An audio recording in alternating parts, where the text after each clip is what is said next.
இந்த உலகத்திலே சிலரை பார்க்கிறோம்.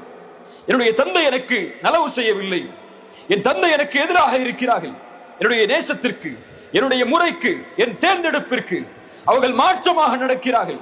நான் எப்படி அவரோடு நல்ல முறையில் நடந்து கொள்ள வேண்டும் என்று மார்க்கம் சொல்வதை கேட்க முடியும் என்று கேட்கிறார்கள்.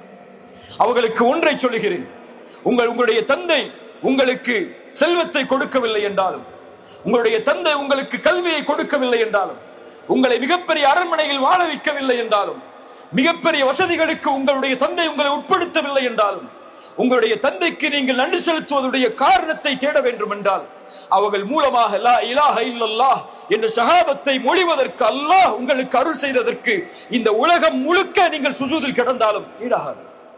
வேற எதையும் அவர்கள் கொடுக்க தேவையில்லை உங்களுக்கு. அவர்களிடத்தில் நீங்கள் நல்ல முறையில் நடந்து கொள்ள வேண்டும் என்ற அடிப்படைக்கு, அல்லது நீங்கள் உங்களுடைய தந்தை, உங்களுடைய பெற்றோர்கள் உங்களிடத்தில் நல்ல முறையில் நடந்து கொள்ள வேண்டும் என்றால் பிரார்த்தனை செய்யுங்கள். உங்களுடைய பெற்றோர்களுக்காக,